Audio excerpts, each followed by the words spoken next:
All right, welcome in the closet. Got a guest with us today, Stephen. Stephen, our friend that we met from TikTok, who we become close with, and are so glad that we have met you and that we finally get to have you on the podcast. Thanks for taking some time out tonight, Stephen. Well, thank you. I love it. You guys are awesome. Thanks. Thank you. Of course I'm awesome. Angie's all right. So, did you get that storm you were getting ready to get? Yeah, it showed up, but it only lasted about 10, 15 minutes. You weren't impressed at all? No. I was just sitting outside. I was all excited, waiting for the heavy rains. That's right. You're a storm guy. Yeah. I like them too. Yeah. But as you can see, no generator. Got the power working. So this is huge disappointment. Jeff didn't get to break out his generator tonight. He kind of low-key wanted to. Yes. Right. So we're gonna chat a little bit about PTSD, right? Yeah, that sounds good. Yeah, when we were waiting for you, I started my live a little bit early just so I could talk about it a little bit and kind of get an idea what people think and to let people know what's going on. And you know, I don't know what your experience is with PTSD. I don't really have much.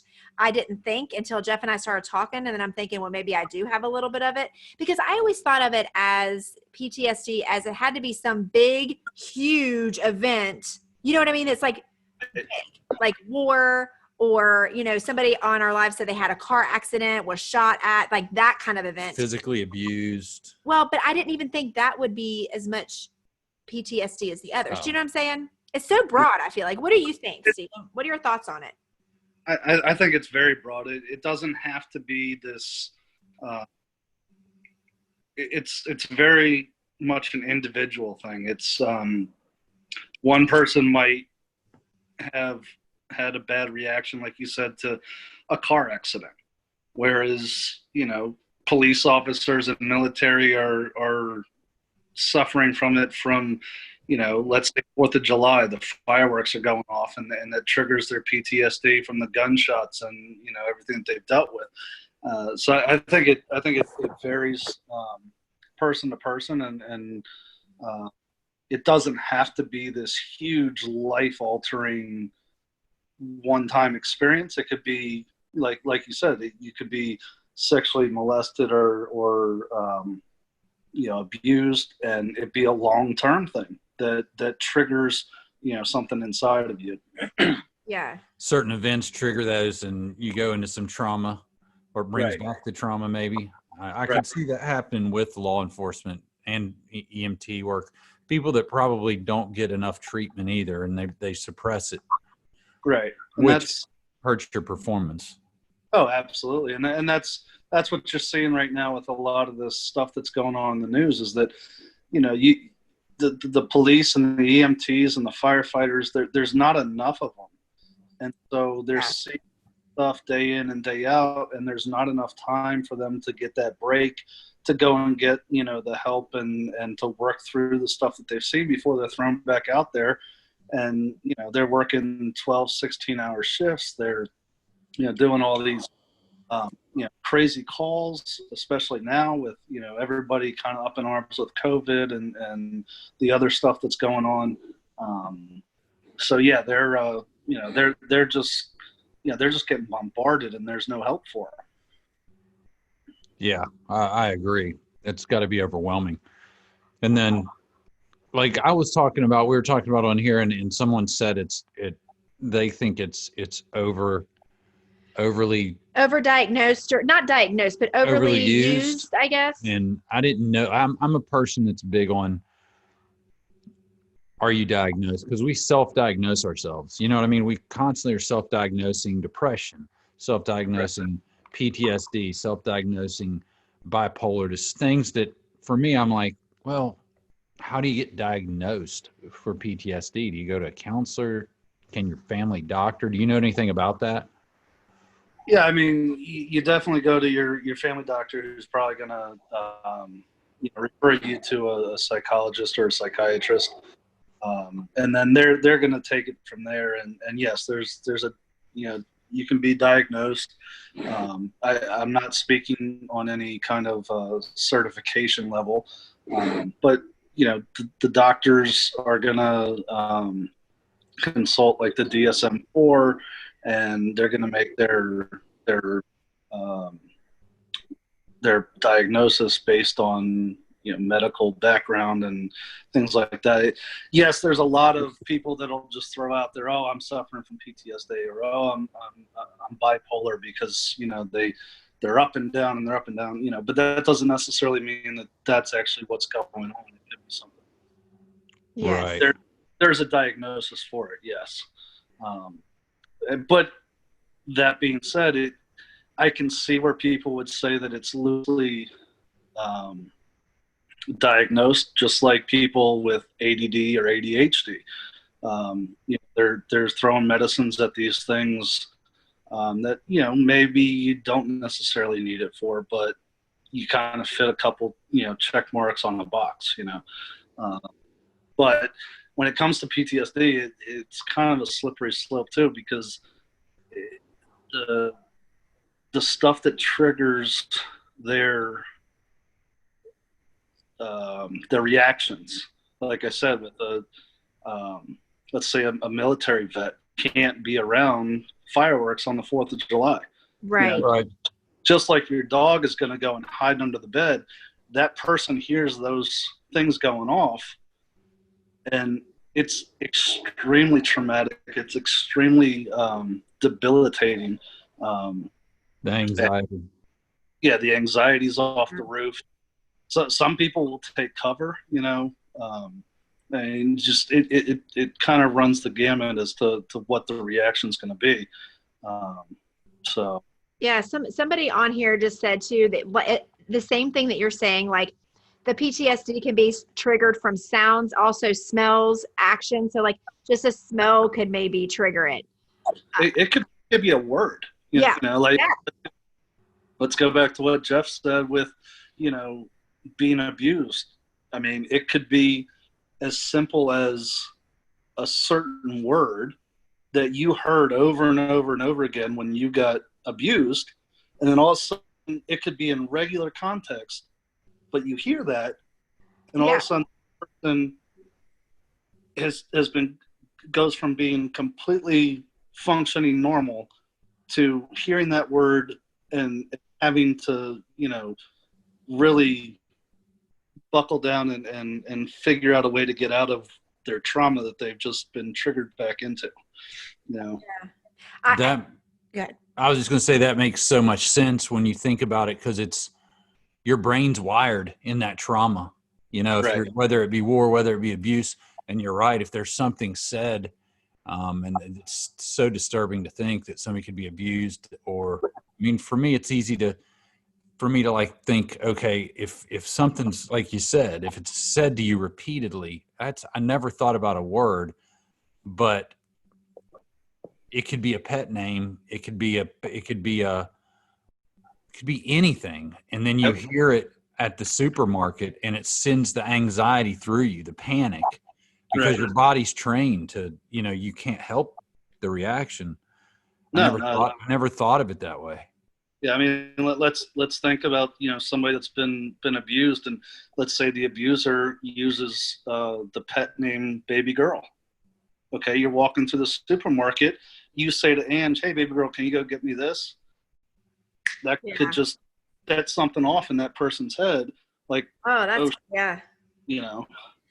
I feel kind of bad, because I think that before we started talking to you, before I turned the live on and started talking to them, I thought since I've done that, I've changed my whole view on it. Because before that, like I said at the beginning, I always thought the PTSD was something, like I just said, like a big, huge, like I felt bad for saying that something that I'm going through, that I've gone through here it's in the past, but what would you call it? Not the near past, that's an oxymoron. Here recently that I've gone through, I actually had an episode, something happened in the middle of the night last night that put me into this thing. And maybe it is that. To me, if you would have said, oh, you're suffering from PTSD, I would say, no, I'm not. It's not that dramatic. But you Right. know what I'm saying? I feel bad for, I kind of give people a hard time sometimes when they throw that term around. I'm like, oh dear Lord, you don't have PTSD, but maybe they do. That's my bad. And that's my fault.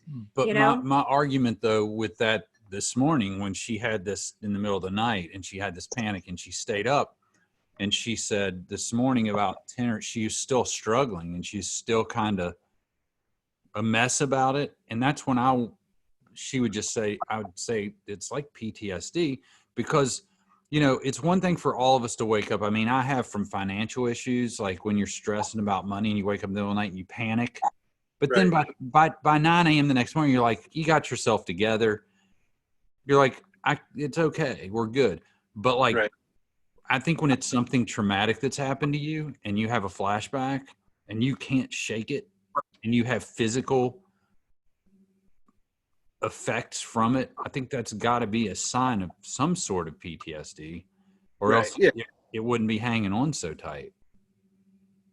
No, not at all. I mean, and like I said earlier, the PTSD, it can be extremely traumatic, and it could be, you know, something like you said, that you wake up in the sweats and something triggered it.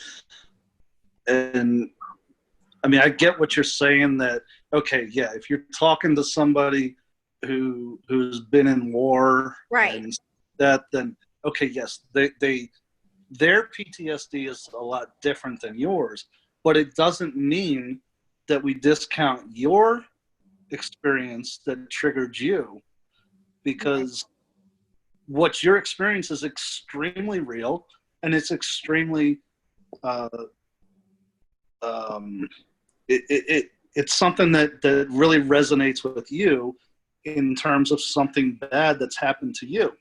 You know, I grew up with a lot of fears, and one of my biggest fears was, you know, somebody breaking in and doing something bad to me, you know, in my sleep. And there's been times recently where something like that has happened, and then when I go to sleep at night, if I hear something that sounds like a lock or a window or something opening, that'll send me into like this tailspin. And then, you know, I'm up and I'm, you know, running through the house, making sure everything's okay, blah, blah, blah. But, you know, those are things like, you don't want to necessarily say that, like, I understand where you don't want to say that to somebody who has PTSD that's been in war, but it is PTSD. PTSD just means post-traumatic stress syndrome or disorder. Yeah. And is anything that caused you to have stress to the point that you get triggered to this anxiety level of, you know, waking up with the sweats, waking up and or being out and something triggering it sends you off into this tailspin. That's PTSD. It doesn't have to be a big crazy event though. Well, and we get that, like what you're saying is exactly what we've talked about on the podcast before, but not in this context. It's been with like us growing up in our era, like with our parents, it was always you push down the feelings because it could be worse, right? Like we always got, you know what, get over it. It could be worse. Not acknowledging or not validating that I'm scared or I'm, you know, I don't, and sometimes I've been guilty of doing that. Like, you don't even know what stress is, but they don't. And that's why we have to validate. She doesn't know war. She doesn't know being shot at. She doesn't know those type of traumas. That might be a 10. Hers, not to devalue it, but hers may be like, to them, hers, they may go, that's a 2. You don't even know what stress is. Well, no, but her 2 to them is a 10 on her scale. And it would be a 10 on my scale, because it's all we know. If all you know is that stress, you can't, that's your max. That's your capacity. Right. And you're right. I mean, yes, to the person that's been in war, okay, that's you know, cupcakes and butterflies to them. Right. That doesn't mean that what you went through, and when you were growing up and being told to basically suck it up, buttercup, you don't know what the hell you're talking about, that didn't have an effect on you, you know? Right. Yeah, like you worrying about somebody coming in and doing something, your parents being like, come on, we got it under control. You don't have to worry about, Right. don't be stupid, quit crying, get to bed, just go to sleep and shut up, instead of validating that, yeah, something bad can happen, but here's what we've done to try to make sure that it doesn't. Right. Yeah. Which I get it, because if I'm having my drinks and my kid's bugging me, I want to just tell him to go to bed and suck it up. Yeah. Right. You want your time, Right. Which is not the right way to handle things, but. Right. And someone too here on the live said, sometimes your PTSD has an underlying effect from your past before the current event, which I think I never thought of it that way either. Right. You Yeah. know? There could be something that you don't even recognize, but it's subliminally been kind of in you. Yeah. And then you don't even realize that it's something that's going to be a trigger until, like you said, you're an adult or older. And then all of a sudden you hear it or you see it or it happens to you and you just can't function.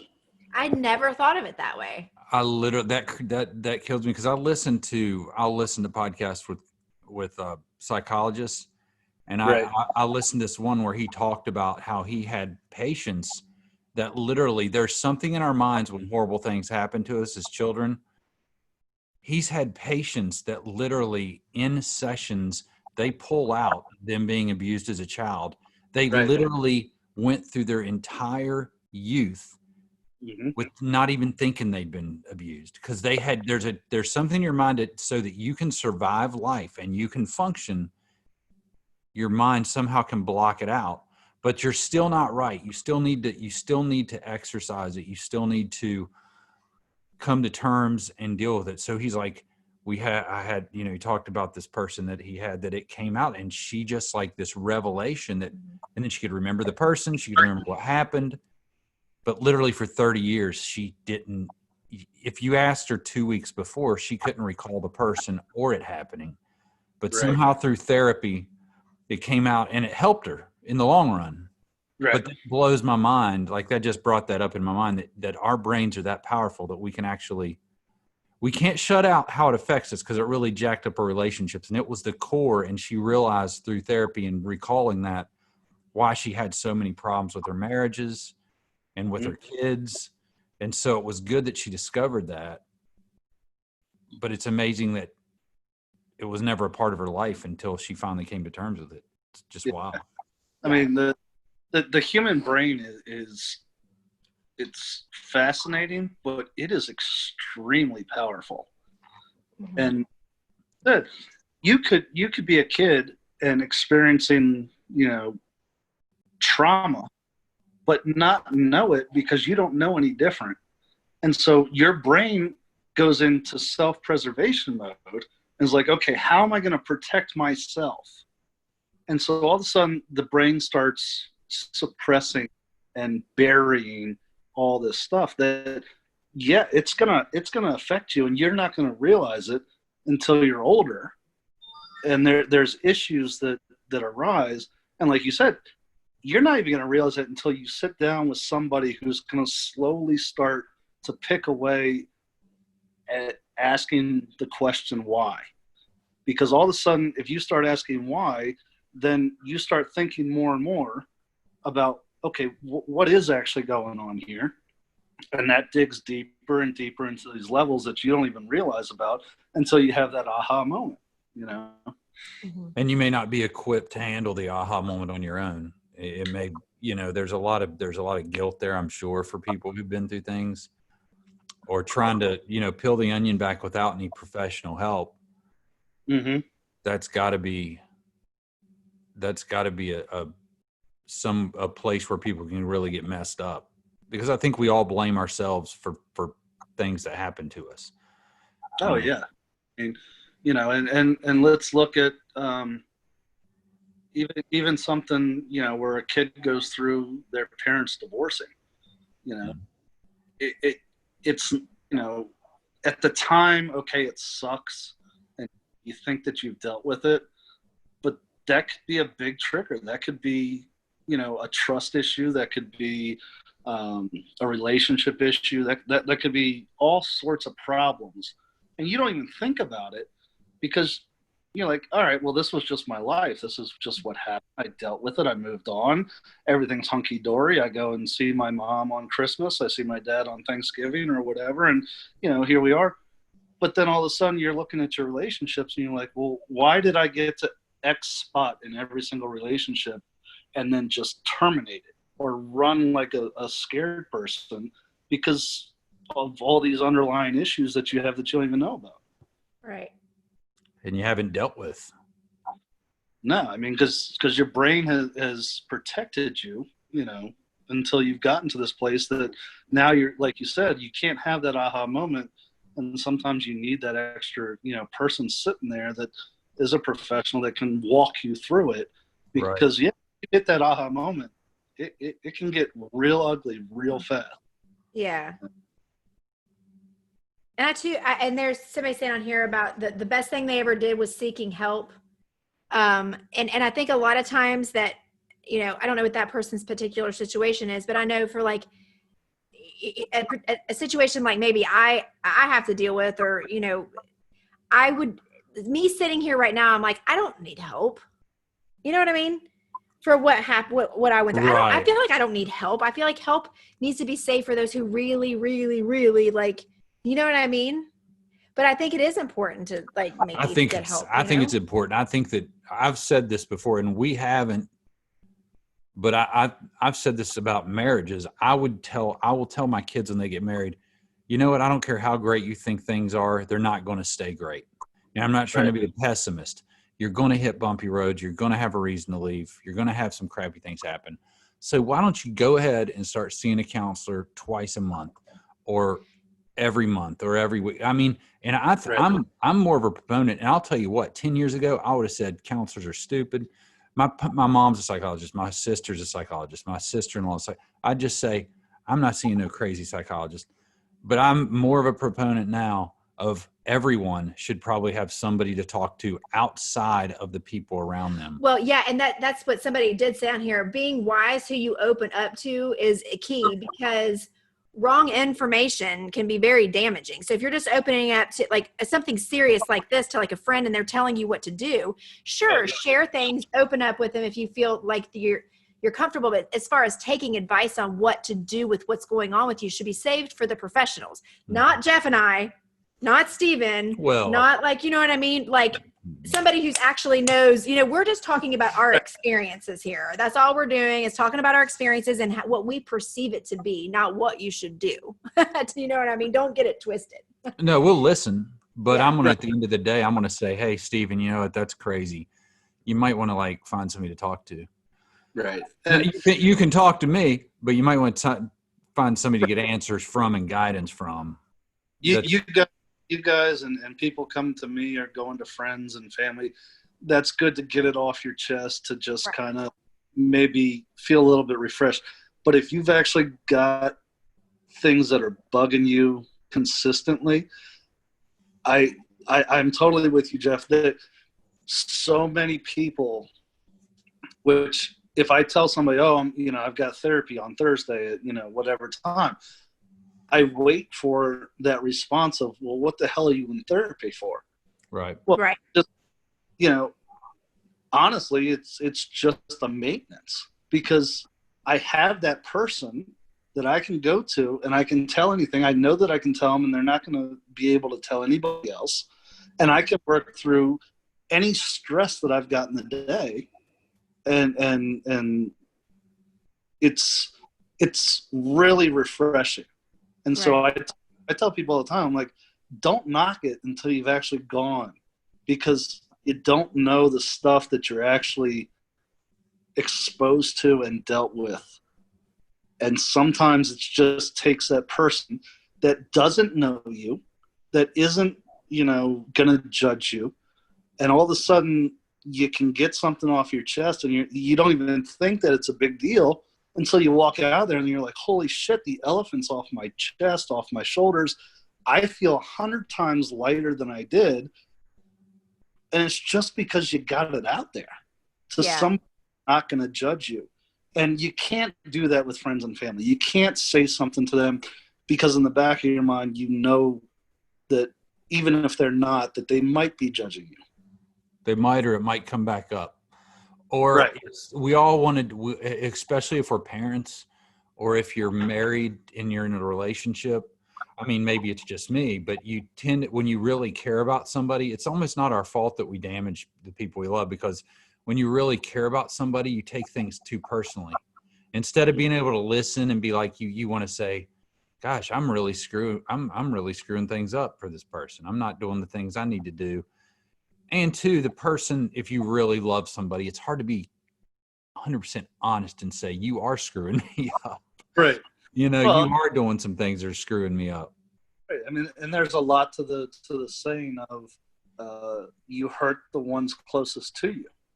Right. And you don't mean to, but you trust them to such an extent that you expose them almost at times subliminally to these dark, secrets that you have that maybe you don't even know about.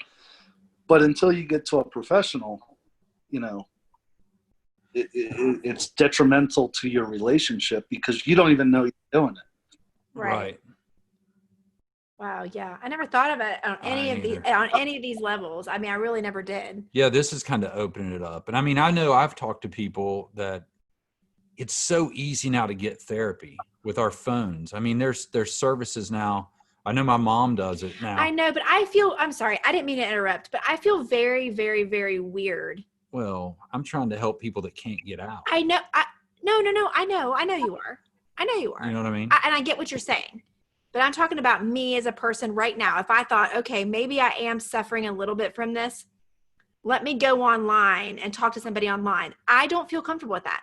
I kind of want to sit across from you. I want to see you. I want to read your body language. I want to see your surroundings. I want to kind of get to know you. I would be a tough nut to crack, so to speak, because it's going to take a couple of sessions for me to even trust you, to be honest. Like, I don't think all therapists, and they're fine with that, because all therapists, I don't think all counselors, I don't think all psychiatrists are treated alike. I think that you have to find the one that works for you. You know what I'm saying? Like, because I know that we took Kaylee to one and it didn't work for her. She was like, I'm never going to talk to that person again. Right. Hey, let me put it this way. Okay. Yes. Finding your therapist is like, going and finding the right match for you. When I was a kid dealing with, my parents' divorce, my dad was pushing me to go to a therapist. I said, okay, fine, I'll go. Well, he found one of the first ones that we found was at a religious high school, very well-known place in DC area. But the second that I walked in there, things didn't feel right. I was a 15-year-old kid, and somehow within the first session, the first hour that I'm in there, he wants to talk about masturbation. Was it Catholic? No, Jeff, no, stop. I'm telling you, man. I'm telling you. But right there, okay, this guy came highly, highly, highly recommended as one of the best in the area. And I walked out and I told my dad, I said, I'll never go back there ever again.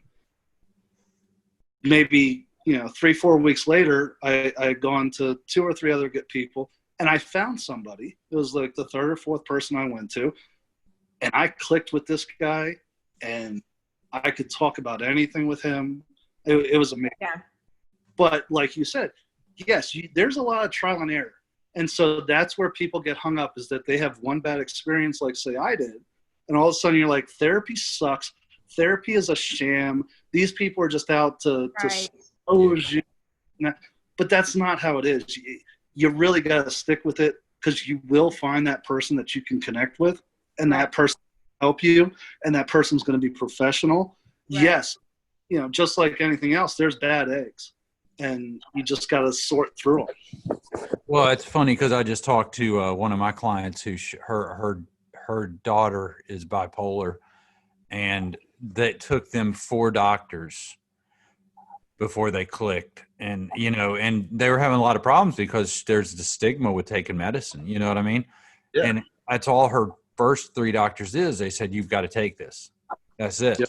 Then they found the 4th doctor who connected with her, had more of a one-on-one, relationship and conversation, and explained the mind and why this is necessary. And then it clicked, and that now they're close and they're making progress. But like, it goes right into what you're saying. It took 3 failed attempts with a psychologist or I guess it was a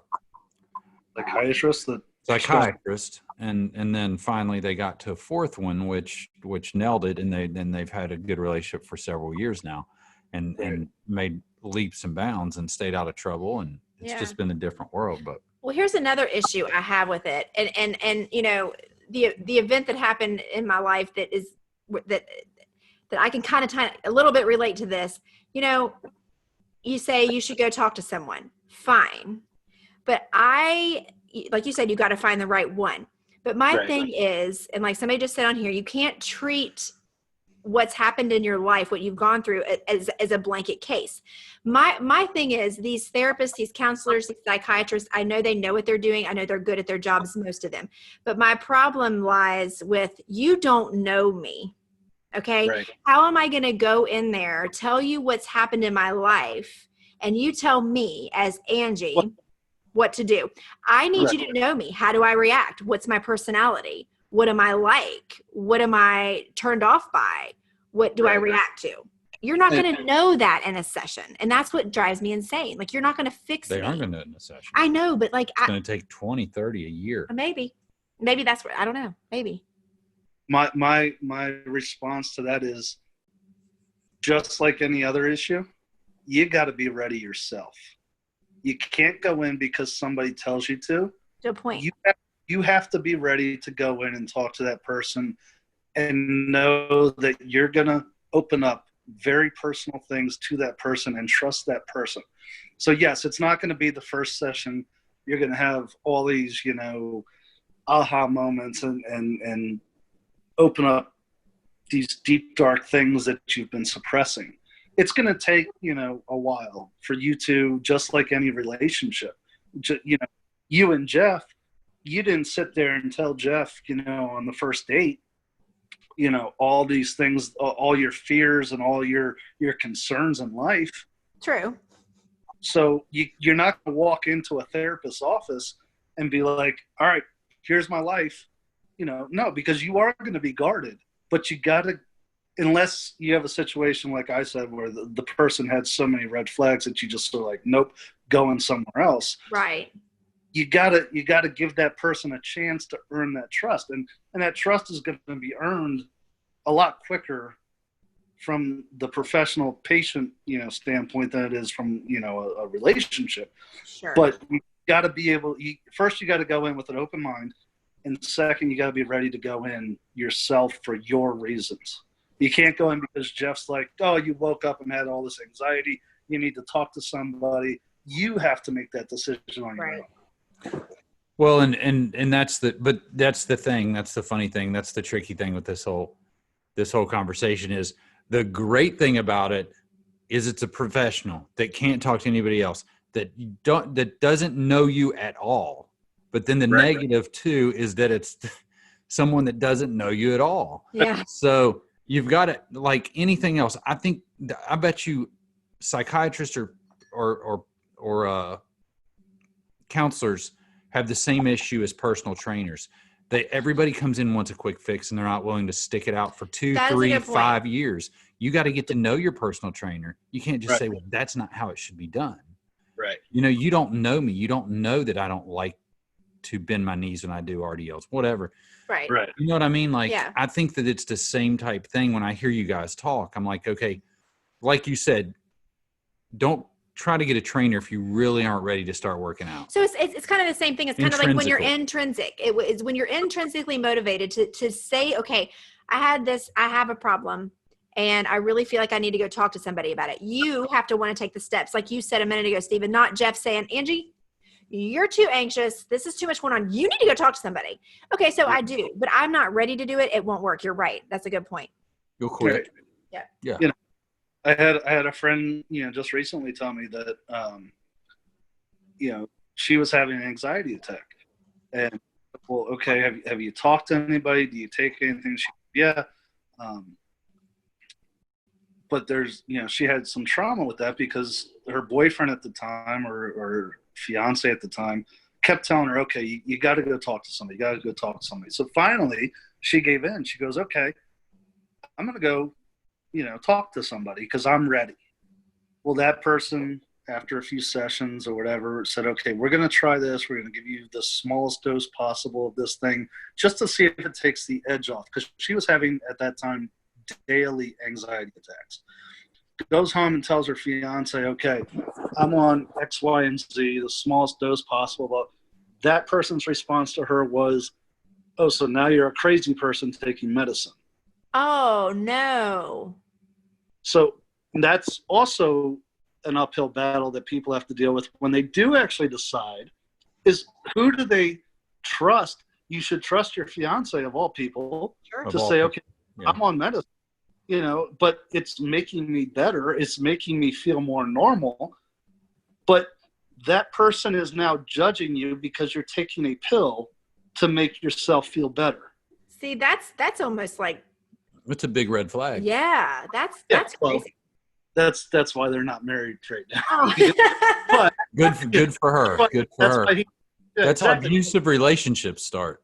Well, and that's the thing is that luckily that person had the wherewithal to say, okay, I don't want to be with this person for the rest of my life because this is one of the reactions. This is one of the flags that I'm having. But let me tell you, most people don't do that. Most people are like, okay, this guy that I've been with or this girl that I've been with, I'm invested. Yeah, I'm invested. They know me inside and out. This doctor doesn't necessarily know me. So maybe the person that I'm with knows more about me than this doctor does. Even though the medicine's making me feel better, I'm being called a crazy person. I don't want to be a crazy person. I don't want to be. And I don't want this person that I care about to think I'm a crazy person. Right. But what do they say? This is the thing. Is we're all damaged, right? But hurt people hurt people. Correct. Right? Hurt people, damage people, somebody that you may start to date, start to live with, start to marry. What if they were abused? What if they're hurt? What if that's their, then they abuse you because they were abused, and it's hurt people. And maybe it's not their fault, but it's your fault for sticking around. Right. Or maybe it's not. Maybe that's too harsh. Maybe it's not your fault. Right. No, and in that situation, it turned out that the guy was, just there were so many problems with him. But he was more messed up mentally than she was, and he was taking it out on her because he didn't want to, admit that his wrongdoings, his issues. Well, and you that kind of, to me, it shows that you're not genuinely, or you don't genuinely care about someone. Because one, now I see that he pushed her off to go talk to somebody because she was driving him crazy. Correct. And then she finally showed that I'm getting some help and I'm feeling better, which probably sparked in him that I don't feel any better. You're freaking crazy, right? Now I'm going to attack you because you're actually you're having success. Mm-hmm. It's right. Like a vicious cycle. People are just, it's crazy how we tear each other down. Yeah. And, and that again, that would lead back to PTSD. All of a sudden you've spent years in this relationship. You're about to make the biggest step that you can with a relationship and marry this person. And you realize, after, going to see some doctors and get some stuff out there, all of a sudden you're in an abusive relationship. Right. Now, how do you move from that relationship to a healthy one, without having, some trust issues and some triggers and stuff like that? Sure. It's a vicious cycle. Mm-hmm. Yeah, very. It's so many people are dealing with it, and it's why we probably have a close to 60% divorce rate. Oh, and the biggest thing to take from this, I think, is don't be afraid to go talk to somebody. Right. Talking. That's all it is talking. You know, like you and me and Angie are talking. That's all it is. You're sitting in a room, or even nowadays, like you said, Zoom meetings or whatever with your therapist. That's all it is talk. You know, if you need to take the extra step, yes, you can go to the psychiatrist and get the medicine. But don't be afraid to talk to somebody that has no idea about you, and open up. And if you're keep running into the same walls over and over again, talk to that person and figure out what the hell that wall is all about. Mm-hmm. I think that's good. I mean, I've learned a lot from just chit chatting and talking to you, Stephen, Jeff, the people on the live here. There's some really good information going on there. Just to not to be ashamed, and not to be ashamed to go talk to somebody. I think there's such a bad stigma again, like, oh, you go to a therapist. Yeah, you know, Yep. And it's just to get help. I mean, you would go to, you know, if you were having stomach pain, you're going to go to a doctor. Having emotional pain, mental pain is kind of the same thing. But why do we not just go? We would go to the doctor. You know what I'm saying? Why do we not just go? Because there's been a stigma. It's a stigma, right? All of our life. It's right. like, and that's what about mental health. And that's the problem with all, people with mental health issues. And there's a stigma, you know, for one of my friend's sons who they just realized after a very dangerous manic episode that he has severe bipolar disorder and some other things. And there's this stigma in getting the chemicals, taking them daily, because you don't produce them. He does not produce them. Well, if your body doesn't produce the right chemicals to keep you alive for your heart, we'll take blood pressure medicine. We'll take, right. And there's no stigma. But when someone can be perfectly normal, as long as they take this pill, because their body does not produce that chemical. So it makes them off a little bit, or bipolar. Why do it infuriates me that someone feels like they got to keep their mouth shut, right, and suffer because there's a stigma. Right. The stigma is one of the, in my opinion, again, not a professional, just in my opinion, I went to school and got a minor in psychology. That's the only thing that I have for claim to fame for any of this. But you topped us.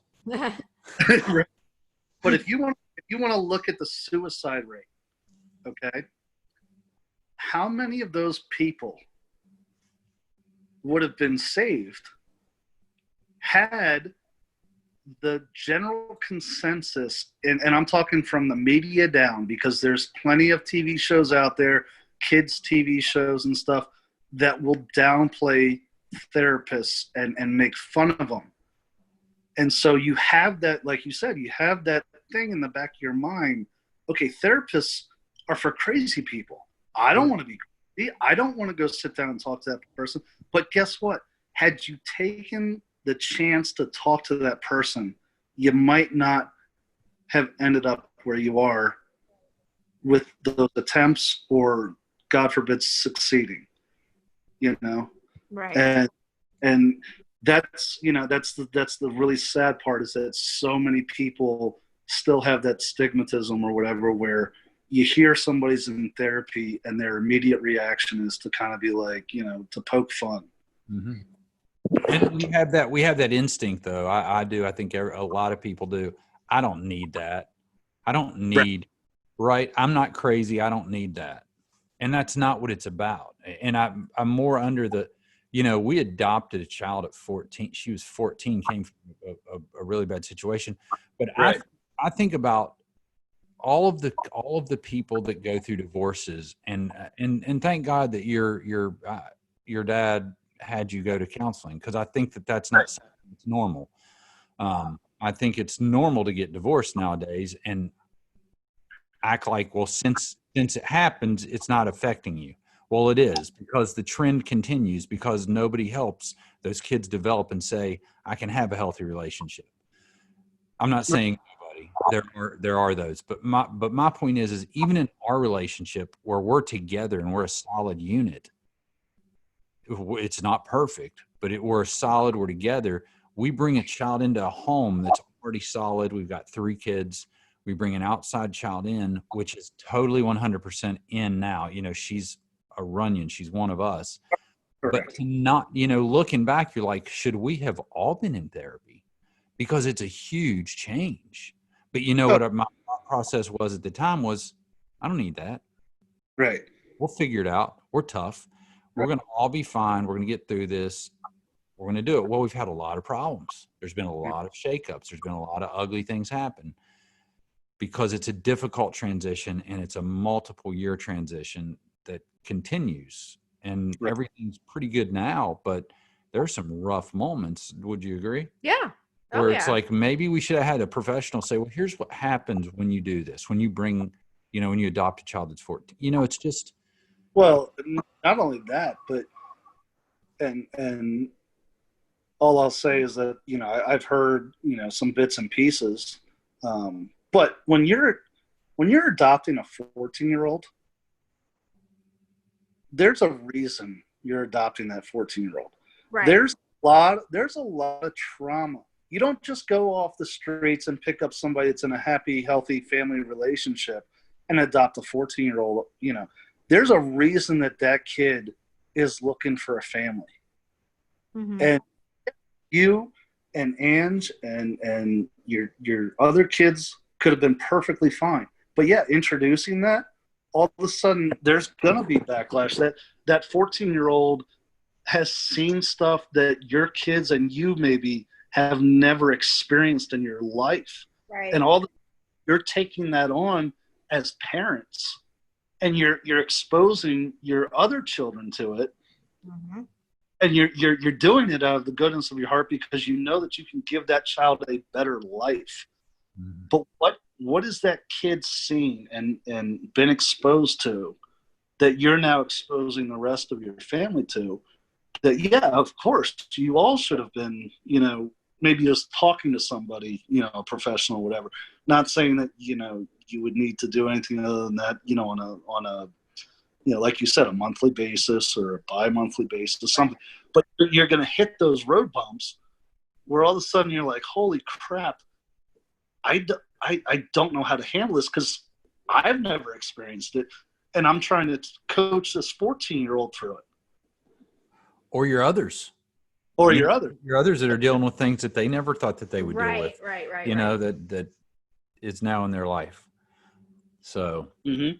And then you just get through it. But do they get the help? You know, and that's the concern is that, you know, I will always want to encourage what we've talked about tonight with my children. Make sure it's not a stigma. Make sure that if you deal with things in life, like everything, you got to deal with things. And dealing with I'll say emotional things, anxiety, those type things, you need help. You just do. And it's okay to get that help. Right. Oh, it's absolutely okay. And it should be encouraged. It should be encouraged. It should be encouraged. And it doesn't have to be, I was in war, or I was a police officer that's been shot at X amount of times. It doesn't need to be that traumatic, you know? True. Very true. Well, your trauma, like we said at the beginning, your trauma is your trauma, right? Right. It's what you know. Right. And it shouldn't be discounted. It shouldn't be downplayed. It shouldn't be, you know, made to make you feel less than what you are. You know, it's your life. It's your experience. It's what makes you you. But it also is your darkness. Right. I think that's good. I think that's a good place to end it because I've learned a lot. Like you said, or like we said, you know, none of us are professionals, but just opening my mind to the issue of PTSD and not being ashamed to go talk to people it's an eye opener because I did not look at it at the beginning of this conversation. You know, before I turned the live on, before we got you on, I was looking at it in a totally different light. So now my mind is like blown, I think. Yeah, because we're kind of at the place like, well, how are we going to talk about this? Because we certainly, there's no way we never went to war. You're right. So right. We never, but I think we've all had some some trauma probably in our lives. Right. Everybody's. Oh, we all have. We're fragile. Humans are fragile, man. Absolutely. You know, Mentally, emotionally. You know, you think of a 90-year-old person, or even think about yourself. Look at the stuff that we've been exposed to from certain wars, from now COVID, from, you know, all these different, you know, situations. Okay, yes, that forms who you are, but that also can have a detriment to who you are. Yeah. It's true. It can have, especially if it just is chipping away at you. Mm-hmm. You need that help. Yeah. Well, man, thank you for this. This is awesome. I know we'll have a continuation, and you know what? I think it would be fun to have a couple people on. There's a few people that said, "Hey, if you talk about this again, hit me up. I'd love to contribute." Whom I trust, you know, that we could maybe a couple people on it. It would be a good. We could get up to. I wouldn't do more than 3 or 4 total. A couple, because then it maybe gets crazy. one other person. You know how I get in Zoom sessions, Stephen? I'm like, too many people. Yeah. But maybe a couple people. But we do appreciate you being on with us and doing this podcast, taking your time out to talk with us. No, I appreciate it. I thought it was fantastic. You guys are awesome, like I said. And anytime you want to talk about it or anything else, you know, let's do it. All right, sounds good. You got it, man. And I'll text you. We'll meet up next week. That would be awesome. I hope we really can do that. Yeah, we should do it. All right, have a good night, Stephen. All right, my man. All right. Later.